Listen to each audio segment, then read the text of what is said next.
Good morning students. बच्चों, पिछली कक्षा में हमने पढ़ा था पाठ 9 चिड़िया की बच्ची। इस पाठ का मैंने आपको समरी भी समझाई थी, जो सारांश था पाठ का वो बताया था वीडियो के माध्यम से, तो आपने समझ लिया होगा। उसके बाद मैंने आपको कठिन शब्द दिए थे लिखने के लिए, कठिन शब्द भी आपने लिख लिए होंगे। और एक बात आपको ध्यान रखनी है बच्चों कि जो कठिन शब्द होते हैं वो आपने 3 बार लिखने हैं, 3 टाइम्स आपने कठिन शब्द लिखने हैं। और उसके बाद आपने शब्दार्थ लिखने हैं। और शब्दार्थ, जब भी आप शब्दार्थ लिखते हैं, क्योंकि प्रत्येक पाठ के शब्दार्थ आपको लिखवाए जाते हैं, जब भी आप शब्दार्थ लिखते हैं तो आपने उनको याद भी करना है। और कठिन शब्द जो आप लिखते हैं उनको ध्यान से लिखिए, हार्ड वर्ड होते हैं ये, जिनको लिखने में मोस्टली बच्चों को दिक्कत होती है, तो इसलिए ही कठिन शब्द लिखवाए जाते हैं कि आपकी आदत बनी रहे और आप लिखने में गलती ना करें। तो आज हम आते हैं अपने प्रश्न उत्तर की तरफ। तो आज हमने इस पाठ के प्रश्न उत्तर लिखने के लिए दूंगी मैं आपको, तो थोड़ा इसको समझ लेते हैं। तो पहला प्रश्न है, किन बातों से ज्ञात होता है कि माधवदास का जीवन संपन्नता से भरा था और किन बातों से ज्ञात होता है कि वह सुखी नहीं था। अब इसका उत्तर है, माधवदास का जीवन संपन्नता से भरा पड़ा था। उन्होंने अपने लिए एक भव्य कोठी बनवाई थी तथा साथ में बगीचा व भोग विलास की सारी वस्तुएं उनके पास थी, लेकिन उनका न कोई मित्र था और न ही इन वस्तुओं का उपयोग करने के लिए कोई और। इस प्रकार वे संपन्न तो थे लेकिन सुखी नहीं थे। अब माधवदास जिनकी एक आलीशान कोठी है, वो अपने घर में रहते हैं, कोठी में रहते हैं, और उनके पास कई सारे नौकर हैं जो उनका घर का काम करते हैं। तो ये जो कहानी है, जिनके लेखक हैं श्री जैनेंद्र कुमार जी हैं इस कहानी के लेखक। तो इस कहानी का जो शीर्षक है चिड़िया की बच्ची, तो वो एक दिन क्या होता है कि जो माधवदास जी हैं उनके बगीचे में चिड़िया की बच्ची आ जाती है कहीं से घूमते घामते। तो चिड़िया की बच्ची गार्डन में रहती है, तो माधवदास उस बच्ची को देखते रहते हैं और उस जो चिड़िया की बच्ची है उसको अपने पास बुलाने की कोशिश करते हैं। तो आगे नेक्स्ट क्वेश्चन है, उसमें देखिए आप, माधवदास क्यों बार बार चिड़िया से कहता है कि यह बगीचा तुम्हारा ही है?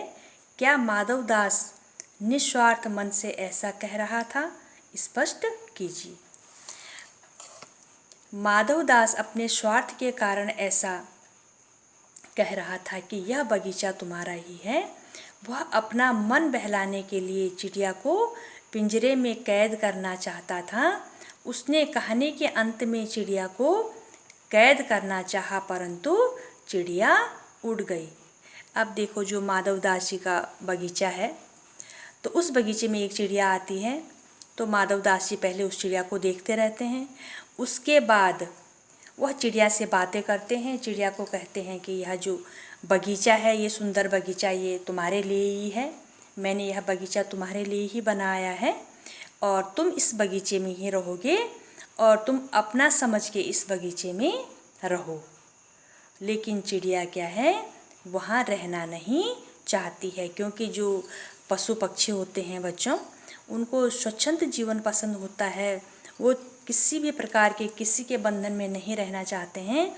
वह चाहते हैं कि हम खुले आसमान में उड़े। जो चिड़िया होती है, पक्षियाँ होते हैं, वो चाहते हैं कि हम क्या हैं, खुले आसमान में उड़े, हम किसी के बंधन में न रहें।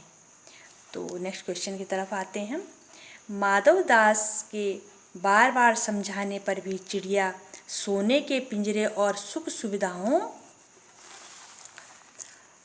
सुविधाओं को कोई महत्व नहीं दे रही थी। दूसरी तरफ माधवदास की नज़रों में चिड़िया की जिद का कोई तुक न था। माधवदास और चिड़िया के माधव दास और चिड़िया के मनोभावों के अंतर क्या क्या थे, अपने शब्दों में लिखिए। अब देखो, माधव दास क्या चाह रहे थे और चिड़िया क्या चाह रही है। अब चिड़िया तो चाहते हैं कि मैं स्वतंत्रता पूर्वक रहूं, वह नहीं चाहते कि मैं किसी के बंधन में रहूं। और माधव दास जी चाहते हैं कि मैं इस चिड़िया को कैद कर दूं, पिंजरे में बंद कर दूं, और चिड़िया को कई तरह के प्रलोभन देते हैं, वो कई तरह की बातें करते हैं, चिड़िया से बोलते हैं कि मैं तुम्हें सोने के पिंजरे में रखूँगा, तुम्हें सोने की कटोरी में खाना दूंगा, लेकिन तुम यहीं रहो, मेरे बगीचे में ही रहो और तुम कहीं मत जाओ। लेकिन चिड़िया नहीं मानती है, क्योंकि उनको क्या होता है, उनको पराधीनता पसंद नहीं है। वह किसी के अधीन नहीं रहना चाहते हैं, वह चाहते हैं कि हम खुले आसमान में उड़े। अब देखो, इसका आंसर क्या है। चिड़िया के लिए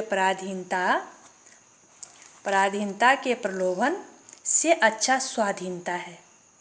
वो नहीं चाहे उसको कई प्रकार की सुख सुविधाएं मिलें, लेकिन वो नहीं चाहते हैं कि मैं माधव दास जी के बगीचे में रहूं। वो चाहते हैं कि मैं अपने मर्जी से जब मेरा मन करे मैं बगीचे में आऊं, और जब मेरा मन ना करे मैं ना आऊं, लेकिन मैं किसी के अधीन नहीं रह सकती हूं। तो पराधीनता के प्रलोभन से अच्छा स्वाधीनता है।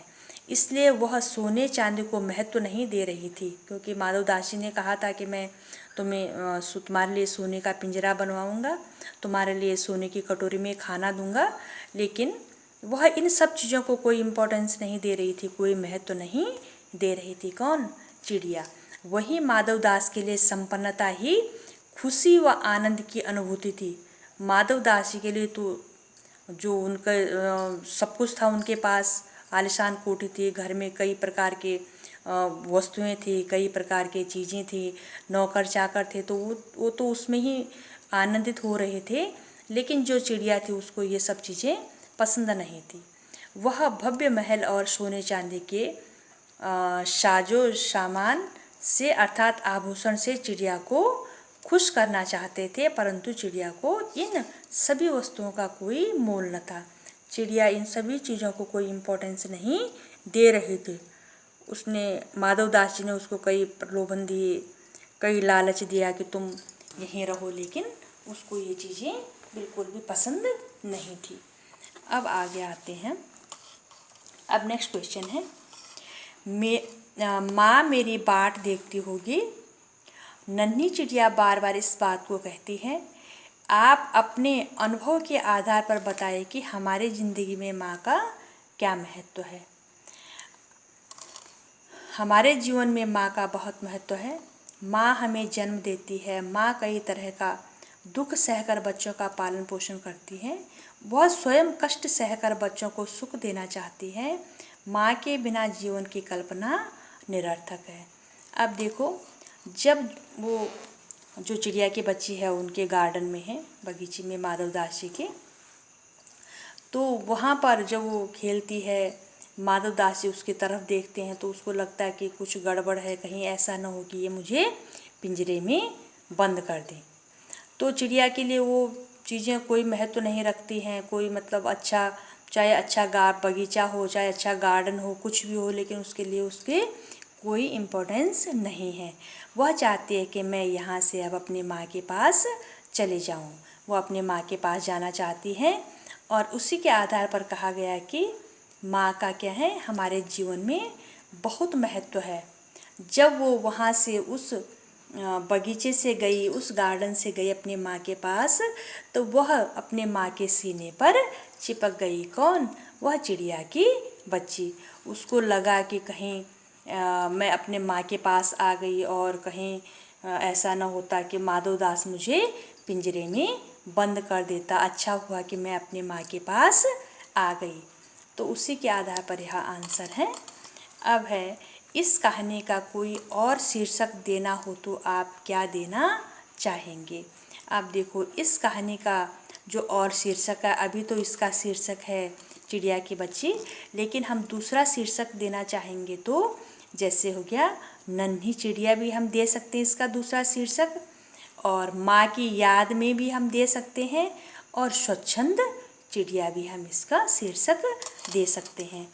अब जो नेक्स्ट क्वेश्चन है बच्चों, वो है कि जो ये पाठ है, जो चिड़िया के बच्चे नामक जो कहानी है, इस कहानी के लेखक कौन है?